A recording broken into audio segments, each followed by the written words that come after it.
All right, today we're going to be talking about instrumentation and equipment.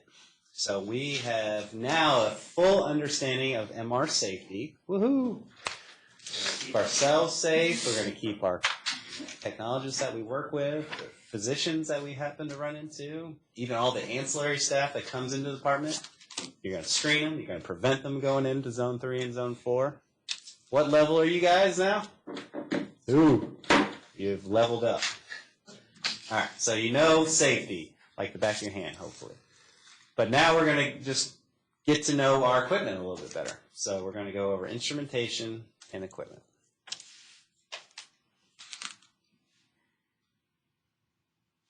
Let me share the screen.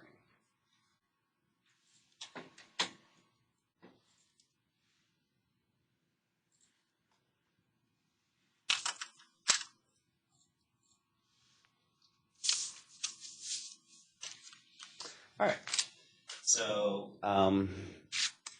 what are the requirements to produce an MR image? So first of all, we have to have a magnet. So typically in our MRI system, we have superconducting magnets, which provide our static magnetic field, B sub 0. But we also need other things to produce this image. We need a radio frequency source, which is our transmit coil, to transmit an RF pulse to our patient, which excites those hydrogen spins and flips them into our transverse plane, where we ultimately receive the signal with our receiving coil. So we have various coils incorporated into that radio frequency source. So we have transmit coils, we have receiving coils. We also have our gradient system, and remember that was to encode the data. So we have gradients running along all three axes, so our X, Y, and Z axes. And they change our magnetic field strength slightly, but in a predictable fashion. So usually those gradients apply in a predictable fashion, in a linear slope. We'll see what I mean with that here today. But we can do that in all three planes, and that helps encode our data so that we put the appropriate data in the appropriate voxel, which gives us the MR image that we see on our computer. We also have our image processor, just like an X-ray, in our computer system as well. So we're receiving our signal. Our signal gets placed into something we call K-space. And K-space we'll cover in the next unit in physics encoding, because that's kind of it's a kind of a difficult concept for students to understand. But our signal gets placed in K-space, and then we get thrown through the fast Fourier transformer, and then ultimately an image pops up. But you can see here how our MR system looks. And Fouad mentioned that Russian nesting doll, and I think somebody else mentioned in another lecture, and that's a great way to describe it, because these coils just kind of sit right on top of each other. All right. Our static magnetic field, once again, is to align the nuclei into low and high energy states. We get an excess of low energy spins, which creates our net magnetic vector. Our radio frequency source, B1, this is low energy, non-ionizing radiation in the frequency range of megahertz. And that's used to put energy into these low energy hydrogen spins. They get excited and flip into our transverse plane. And then they rotate around that transverse plane, which is where our receiving coil is. A voltage is induced and is sent to our processor and ultimately our computer. This is achieved through resonance, where we're applying that RF pulse at the exact same frequency as our hydrogen processes around B0. Okay? And remember, if we didn't apply it at the same frequency, nothing would happen. There would not be an efficient energy exchange, and the net magnetic vector would not flip into the transverse plane. So we have to apply it at a very specific frequency. And that frequency changes based on the field strength. And that's where we incorporate the Larmor equation. So our frequency is equal to our gyromagnetic ratio, which is a constant for each MR active nuclei. And for hydrogen, it's 42.57 megahertz per Tesla. Times that by our field strength, 1.5, 3, whatever we're having to deal with, and that gives us our precessional frequency.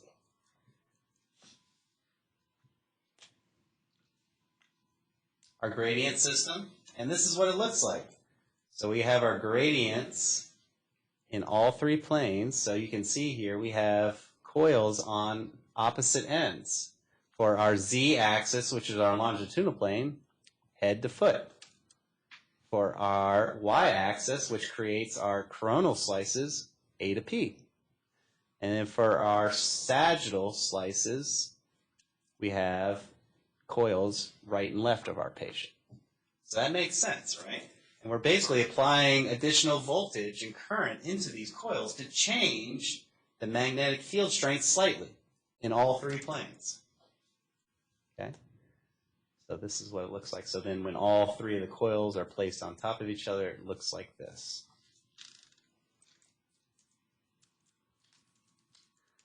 We have our image processor. This changes the signal received into an image through a mathematical process known as the Fourier transformation, which you guys are familiar with, the fast Fourier transformation. And then we have our computer system. This is our MR console. This is where we oversee the process, where we can manipulate those parameters to get the desired image weighting that we want. And then ultimately, an image will appear with that desired image weighting as long as you did everything appropriately.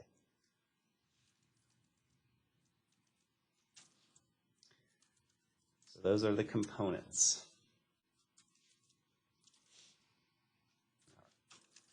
So let's take it back a little bit and just talk about magnetic susceptibility. We have to include that into this discussion. But magnetic susceptibility can be broken down into different categories. We have diamagnetism, paramagnetism, and ferromagnetism.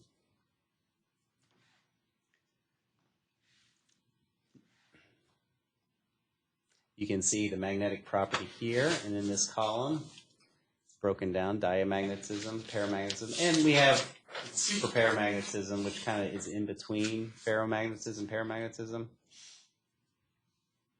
But the main thing to remember is diamagnetism, it opposes the magnetic field, so it usually has a negative magnetic susceptibility number. And some of the materials are water, fat, calcium, and just most biological tissues. Paramagnetism, so it's a slightly attracted, so it has a positive magnetic susceptibility number. And this is parts per million. I don't know what ppm means. That's talking about chemical shift, but we'll get to that a little bit later. But the main thing you need to know of this is our contrast that we use. It's considered paramagnetic, slightly magnetized.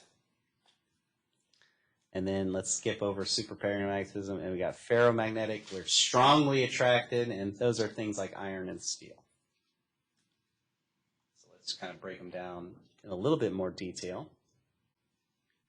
So in diamagnetism, this is where we introduce this material, and it will oppose the static magnetic field. So it's not attracted to the static magnetic field, it will repel B sub 0. So here is that diamagnetic substance. We place it into our homogeneous static magnetic field, and it bends those flux lines. But instead of attracting them towards the core of that substance, they are repelled out.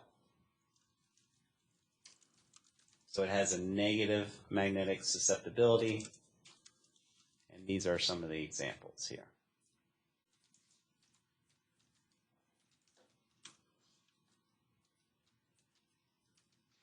Let's compare that to paramagnetic. Remember, this is where we get slightly attracted to the static magnetic field. And the reason is because we have unpaired electrons in that atom, which create a small magnetic moment.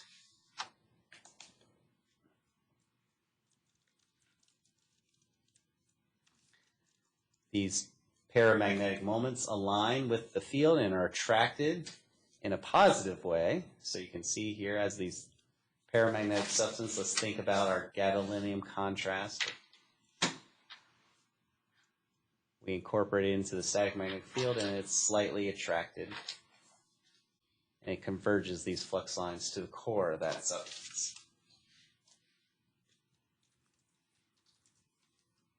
And then ferromagnetic. These are strongly attracted to the static magnetic field and they will align.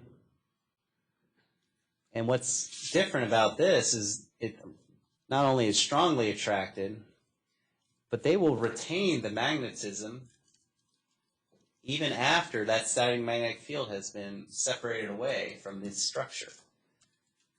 So look here. So this ferromagnetic substance is introduced into our static magnetic field. They converge those flux lines. They're strongly attracted. And then once this substance is now removed from that external magnetic field, it becomes magnetized itself. And that's actually how we create our permanent magnets that are sometimes cited in MRI departments. We have permanent magnets, not superconducting magnets, but permanent magnets.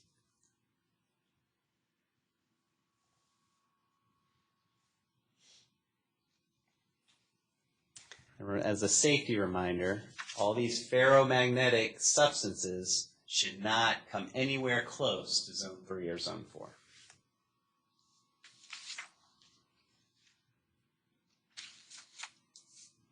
Magnetic field strength units, and this is a review, can be measured in Gauss and Tesla.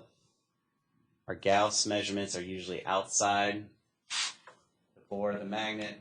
So all those flux lines of that fringe field is usually measured in Gauss. And inside the magnet it's measured in Tesla. And 1 Tesla equals 10,000 Gauss. And in relation to our magnetic field strength that we feel on Earth, what we are exposed to right now is around 0.6 Gauss. So very, very small amount of magnetic susceptibility. All right, let's talk about the different types of magnets, because we've really only discussed up to this point our superconducting magnets. And what made those special? What are special about superconducting magnets? Always on. They're always on. What else?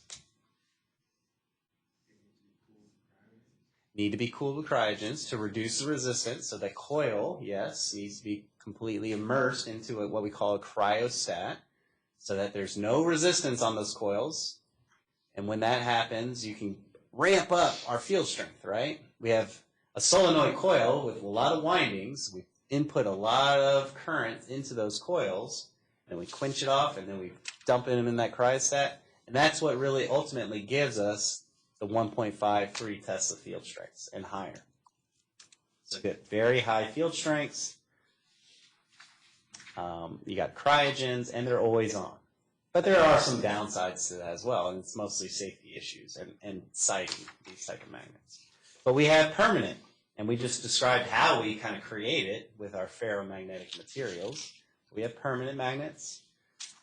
We have electromagnets, or just solenoid coils that do not have the cryogens. We have resistive, and then hybrid. And we even now have portable MRI machines as well. So I follow this company called Hyperfine, where they have a very low field strength portable MRI scanner that they can take up to like the ICU units and scan patients. I wonder how expensive that is. You don't know what? I wonder how expensive that is. I don't know. I don't think it's going to be as expensive as like a normal MR unit, because it's relatively small in size. It's not a very big, cumbersome magnet. But I'm sure it's still going to be very expensive.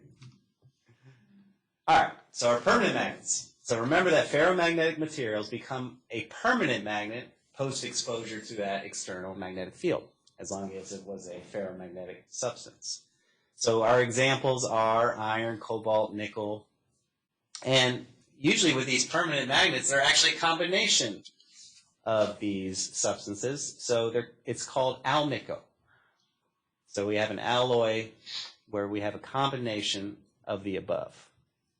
And that's commonly used to create permanent magnets. So you can see aluminum, nickel, cobalt.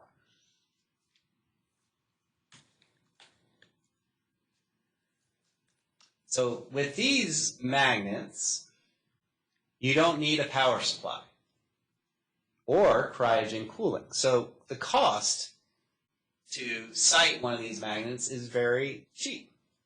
So if you're starting out and you want to just create a little outpatient clinic, you don't have many funds, you don't have a big loan, this is an option, okay? Because it has low operation costs, and our just initial setup cost is very low as well. And usually with these permanent magnets, you usually have one above the patient and one below. So the flux lines are going to be running in a different direction. I know you had the question like this on the exam. With our superconducting magnets, our flux lines are running horizontal, right? Running through the bore of the magnet. But with these permanent magnets, they're running vertical. That's what the red arrow denotes. So they converge here at isocenter, and then if you had to draw them out, you can draw them out like this, kind of going up and then back down, up and then back down. But since it's a very low field strength to begin with, there's very little fringe field, because at the center, we don't really have much strength in terms of magnetic power. And so that is associated with having a very small fringe field. And why do you think that's good, having a small fringe field? It says something about projectiles, yeah. Remember, with that translational force, it was really determining by how the fringe field changed per distance. And translational force is higher when the fringe field kind of extends out, and it changes rapidly as you get closer to the magnet. And that's not really an issue with these type of magnets, because that fringe field is kind of contained. So you can see here with this magnet, look, they have kind of a lot of like other miscellaneous equipment that would never be considered going into an MRI scanning room. Okay, so little fringe field.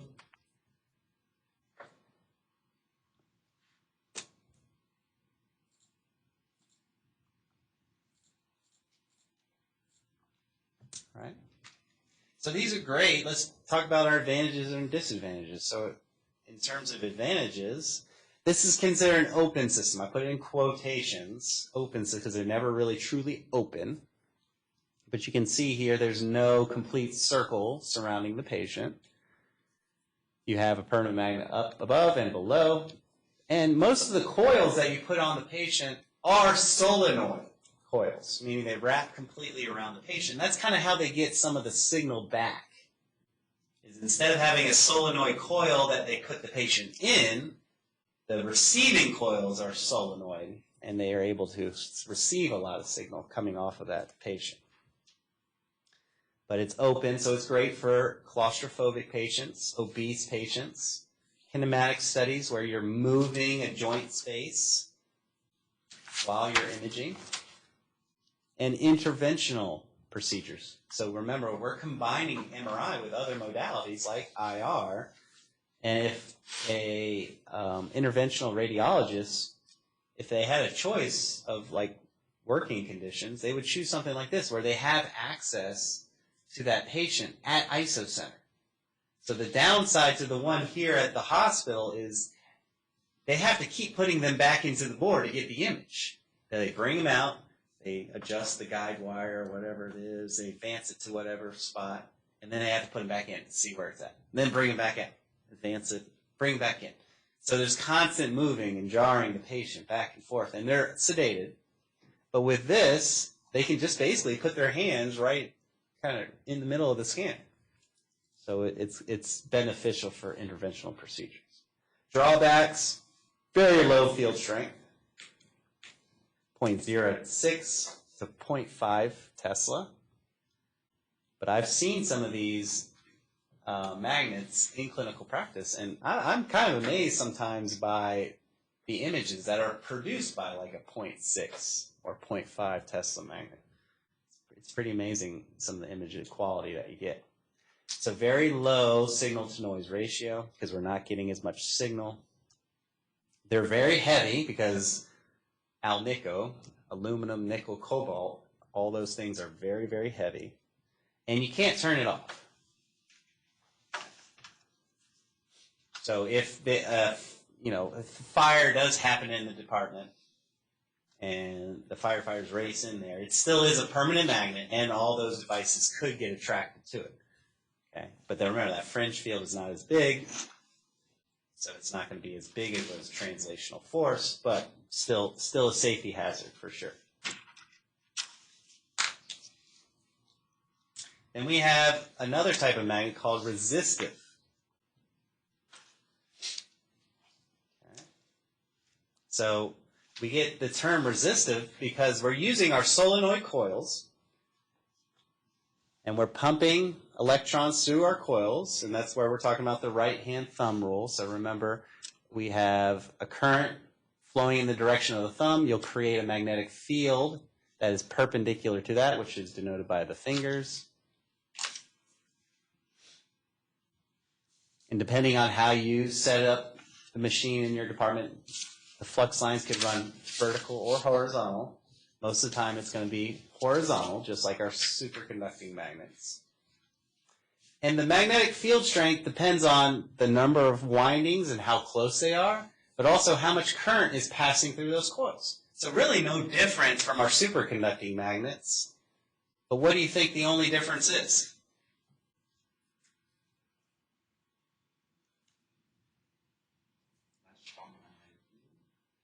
It is less strong because of the resistance, right? Resistance. That's where it gets its name.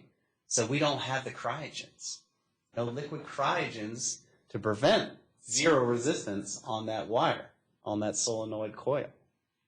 So you have to keep pumping current through it to maintain that field strength. So you only get a maximum field strength of about 0.2 to 0.4 Tesla. You're restricted in terms of increased temperature and strain that you put on the coils by the increased current,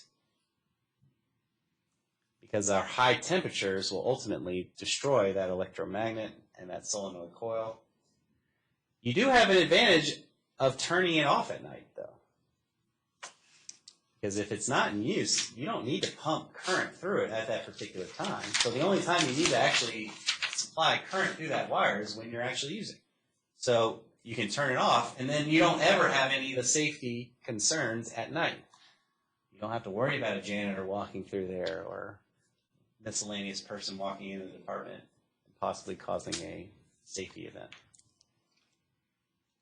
But the disadvantage is, I would say, low field strengths, but also high operational costs due to this power supply, constant power supply that we have to put into these coils.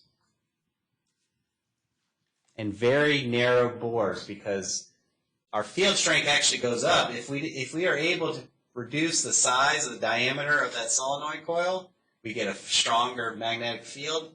So the bores are very tight. So not great for claustrophobic patients. Or obese, exactly. So you might have to head over to our permanent magnets. So what clinical setting would the restrictive magnet be in? I don't really see these in clinical settings. I think this was kind of in the past. So with the introduction of our liquid cryogens, these have kind of gone away, because most places you'll either see superconducting or permanent, because our permanent are kind of our open magnets for claustrophobic patients. But we are getting magnets where we have zero helium magnets, and that's kind of the future, where we're getting our superconducting field strength without having to worry about cryogens. I'm still learning about those systems and how that actually happens, but a lot of the the main manufacturers, GE and Siemens, they've been at RSNA conference, and they've been really putting on display these magnets that have no need for cryogens. That's kind of cool. And then our solenoid electromagnets that we use are superconducting magnets. This is where we have one wire wrapped to form many loops, like a spring. That creates our helix coil. This has a very uniform magnetic field. When we talk about uniformity of magnetic field, you'll hear a term homogeneity. Homogeneity. So make sure to kind of write that down. A homogeneous magnetic field, where it's 1.5 at one end all the way to the other end. It's usually 1.5. It changes slightly. And our homogeneity is always best at isocenter. That's where we have a very uniform magnetic field. That's what it's talking about. But the strength of these magnets, these solenoid electromagnets, are determined by the amount of current we pass through the wire, the number of loops, and the distance between those loops. So if we have more loops, and if they're closer together, stronger field strength. Higher current passing through, stronger field strength.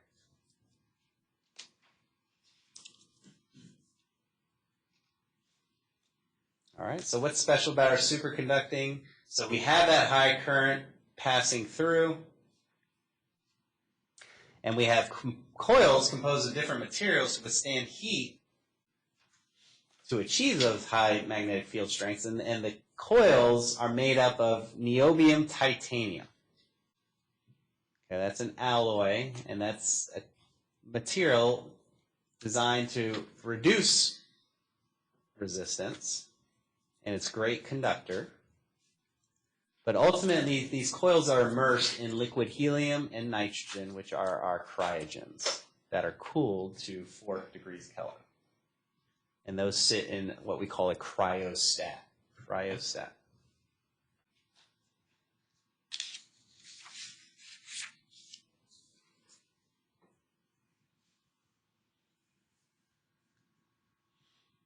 So when these coils are in that cryostat, there will be no resistance.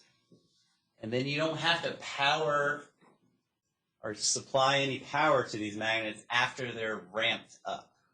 I put that in quotation because what ramped up means just kind of when they initially start a magnet in a department, they supply it with current, kind of build up that field strength, or they quench off both ends so that that current's constantly flowing through them, and then we dump that coil into the cryostat. That's what the ramping up means.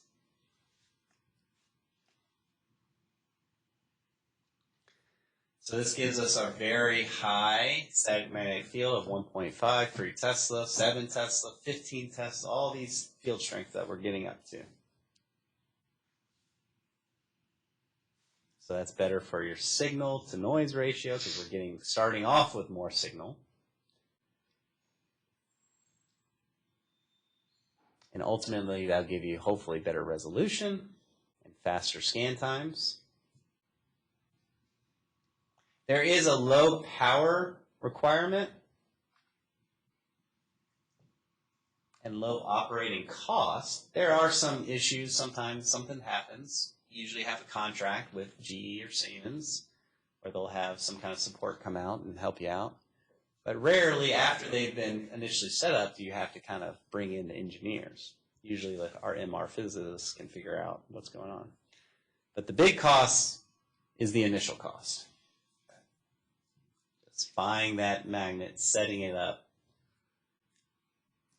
and having the room be able to support that type of magnet. And its fringe field that's coming off of that magnet, right? Because our fringe field is a lot bigger with our superconducting magnets compared to the other two magnets, resistive and permanent. So you have to think about siting and a lot of construction things when we're putting these magnets next to each other and next to like other departments like CT and X-ray and things like that. So these magnets, the disadvantage, very strong fringe fields that expand out. And the cryogens are very expensive, and you have to refill them. So you constantly have to look and see what your helium levels are. So that's, as a technologist, you're responsible for going into that equipment room and just maintaining a close eye on your helium levels, because they could start to drop. And you don't ever want to get it below a certain threshold. So wherever you work, don't ever let it get below 70%. Don't let it get below 75%. And it's pretty cool. I saw them come and refill the cryogens one time. And, they have all their safety equipment, their gloves that go all the way up to their shoulders, their face masks and stuff like that. And it's just like this gun that's connected to this tank.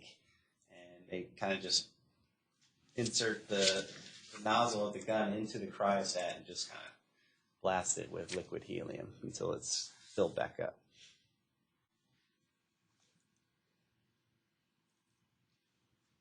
So our static magnetic field runs horizontally. Our FDA limits field strengths for clinical uses, right? What was our field strength to all patients? Okay. And then for greater than 1 month? Tesla. Right? But we do have stronger scanners for research. And those like 15 Tesla, like the bore is so small, you could either only get like a mouse in there or like a test tube. You're not getting a full-size adult. Babies, yeah. But we're not going to be imaging babies. If we only allow babies less than 1 month to be imaged on 4 Tesla, they're not going to allow for research. So until they are able to get an actual adult into these higher field strength, then we can use them. So then our higher field strength yield a lot of signal from our patient, because remember, it's really creating a larger net magnetic vector. As our field strengths go up, we get more and more low energy hydrogen spins that align parallel and do not resist or oppose the static magnetic field, so it creates a larger net magnetic vector. So ultimately, when you flip it into transverse lane, you're starting with more signal than other field strengths. So sometimes when you do specific techniques like spectroscopy, which is a functional MRI, and echoplanar imaging, very fast, you need very high field strengths to employ these techniques and to get quality images from.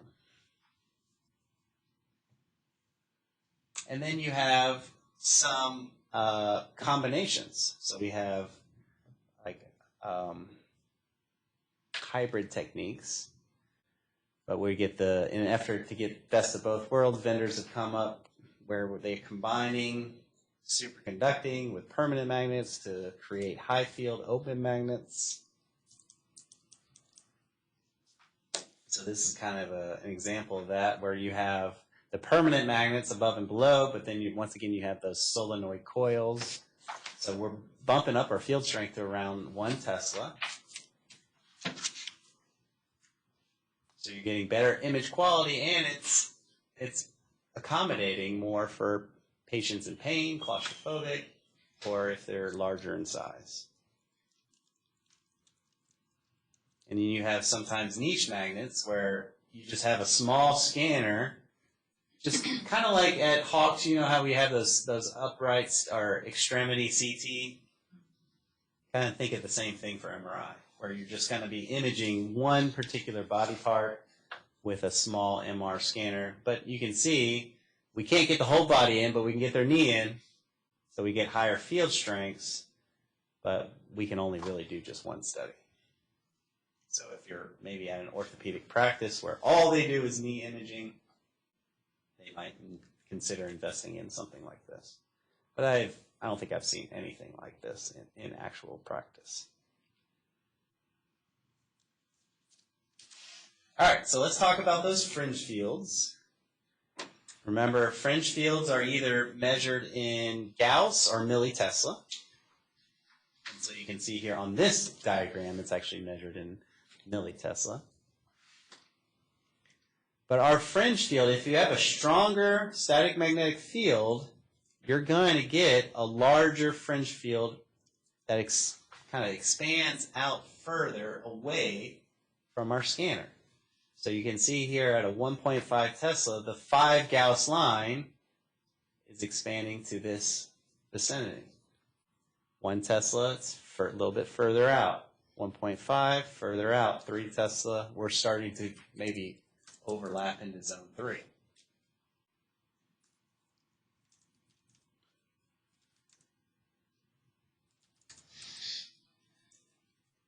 So as a rule of thumb, anyone who is not screened should never be allowed beyond the 5 Gauss line for safety reasons, but that is in the ACR documentation. But if you're not screened, you shouldn't even be in zone 3. Not anywhere close to the 5 Gauss line. But that 5 Gauss line really kind of came into play because, remember, that's where they've researched it and they found that that's where certain devices start to malfunction. But they're actually doing even more research on that, and they're finding it's not exactly the 5 Gauss line anymore, and that actually might change it.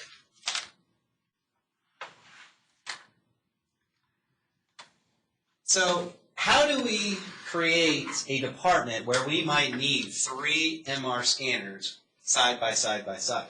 And that is needed in some of these major hospital systems, just like here.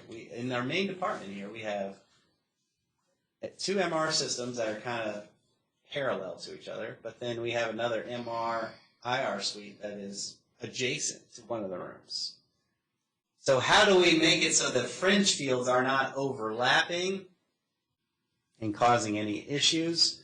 What we do is we shield through 2 methods, passive and active, to reduce the fringe field.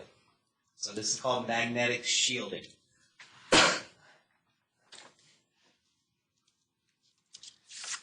So passive shielding implies that no current is going to be supplied into some kind of coil. So that's where it gets this term, it's very passive.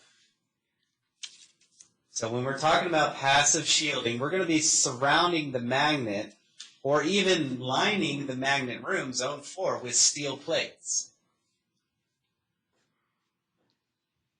These steel plates can be very expensive and extremely heavy, so you have to sometimes think about when you're sighting it. If you have these steel plates in the magnet, most of the time MRI departments are where? In the basement, right? And this is kind of the reason why. But we have now construction structures that can support these things at elevated surfaces.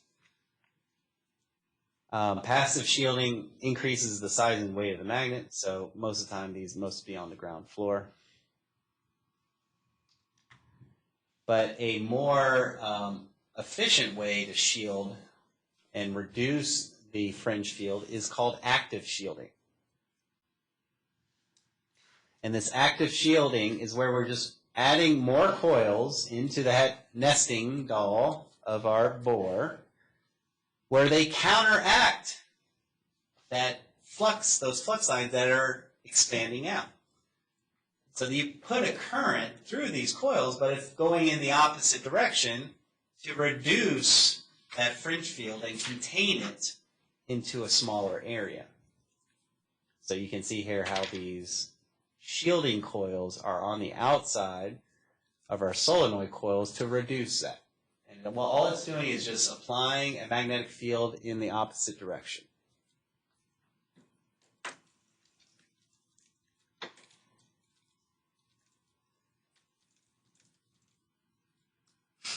This results in a major reduction in the fringe field. It reduces the footprint of the 5 Gauss line to within a few feet of the gantry. And it's actually cheaper and easier to sight in the facility. So most magnets nowadays use the active shielding way of reducing the fringe field.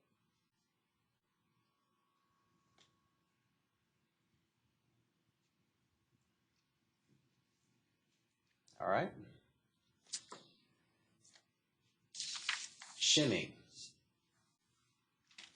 So this is designed to create an even or homogeneous magnetic field. So remember, you saw that term uniform magnetic field earlier, and I told you to write down homogeneity. When we're talking about homogeneity, we're talking about having a even or uniform field strength along the length of the bore of the magnet. And we do that by shimming. And there's two ways that we can shim our magnet, either passive or actively.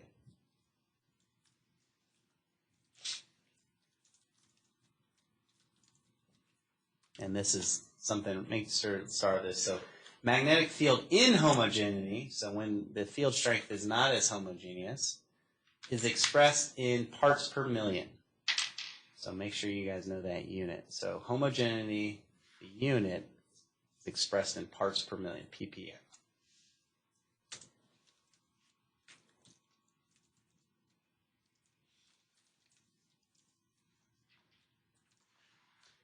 Homogeneity is difficult to maintain and to create with these large magnets, right? This is a huge magnet. It's not just your tiny little bar magnet that you have just at your house. These are very, very big magnets. So it takes a long time for the engineers to set it up so that the homogeneity is very uniform. And usually when it's delivered, the homogeneity is around 1,000 parts per million, and they have to reduce that to less than 4 parts per million before you can actually scan a patient on that scanner. So they are constantly shimming the magnet until it's a very uniform magnetic field strength. So we do this once again, passively or actively. So passive shimming, this is performed at the insulation date, and it counteracts any inhomogeneity due to physical location of the magnet. So once again, we're just kind of putting metal in the scanner. So we're using metal discs or plates. And then the engineer just starts scanning the phantom and adjusting the position of these discs and plates until the greatest level of homogeneity is achieved, which is usually less than 4 parts per million.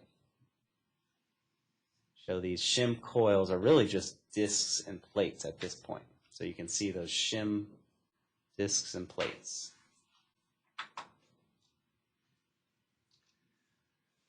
But we also have active shimming. And once again, this is when we talk about active, just like with active shielding, we're creating another magnetic field that counteracts. So this is another additional solenoid magnet. An electromagnetic coil is used to shim the MR environment for each patient or even each sequence, regardless of the patient's size. So to improve homogeneity, to get these flux lines directional, and so that they're not inhomogeneous, you just counteract it with another solenoid coil. So anytime you have a positive flux, you counteract it with the equal strength negative pulse. I guess you could think of it like that. So the active shimming is just changing the magnetic field strength where you have variations to counteract it so that you now have a more homogeneous directional magnetic field. So if you've ever been on your scanner, and you'll see this as you start to get to clinic, between every sequence, the magnet shims. Okay? That's automatic shimming, where you have now changed the magnetic field because of the gradients, and you're doing that on purpose to encode the data. But then that pulse sequence ends, and you'll see a little thing on the Siemens scanner that will say shimming. And it won't let you scan the next pulse sequence until it's gotten back to homogeneous. So there's a little time that you have to wait for the magnet to shim between pulse sequences. And it's regardless of patient size. So you put in the height and the weight of that patient so it compensates for the patient's size as well. Does it make a distinctive noise? I think just like, it doesn't really make a distinctive noise. Now I'm thinking about it. All I know is just kind of usually there's just kind of this noise coming from the computer as like the computer's just like processing the shimming part. It's like, meh, and I think that's coming from the computer, not really the actual scan room.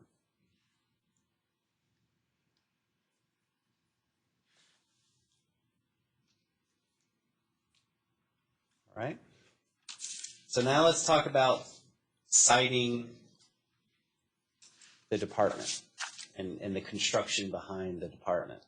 So you have to do RF shielding, and this is designed to prevent any random RF energies and waveforms from getting into the room. So we know with our transmit coil, we're transmitting RF into our patient from our transmit coil, but we don't want just random stray RF pulses getting into the room and kind of screwing with our signal, right? And we can have RF frequencies coming from things like TVs, monitors within the department, even radio stations that might be close by, because they're transmitting RF energy. And remember, with MRI, what are we dealing with? We're dealing with megahertz, which is in the same frequency as radio waves.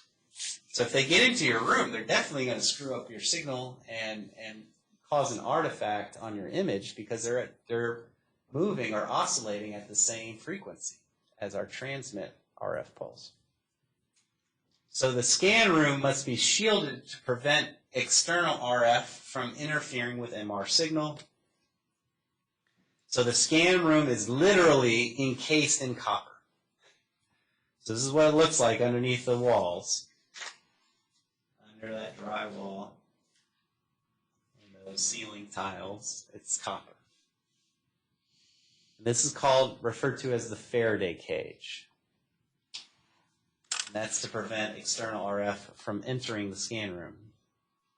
So the entire room is surrounded by that. Even the cables coming into from zone 4 to zone 3, there might be a hole for the cables, but even the hole has copper around it. So take note of that. And the teeth around the door. So you guys know how hard it is to open the zone 4 door. That's because you have copper teeth preventing and creating a good seal to prevent RF getting into the room.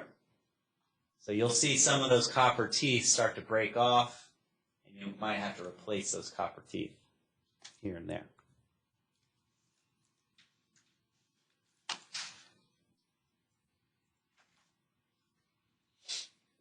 All right. So our next coils that we come to are gradient coils. So these are used for spatial encoding, encoding the data in space. So these are added electromagnetic fields. And remember, in those coil designs, you had one on the right and left of the patient. You had one in front and behind. And you had one at their head and at their feet. And so you're changing the magnetic field strength from one end to the other in a very linear, predictable fashion. So it will change the magnetic field strength across the imaging volume slightly, but in a very predictable fashion. So in this image, here we don't have the gradients applied. There's no noise coming from the machine in terms of the gradients knocking. Here we've activated the gradient, and we're starting to hear that knocking, just like we did right there. You start to hear that knocking. And what that's doing is changing the magnetic field strength slightly. Okay? From one end to the other. We're making it more positive on one end and more negative on the other. And what's great is we can do this on all three planes. So gradient set can be activated to create slope in the static magnetic field in the X, Y, and Z axes, respectively. And if we desire an oblique plane, we can just apply two gradients and turn two gradients on at the same time.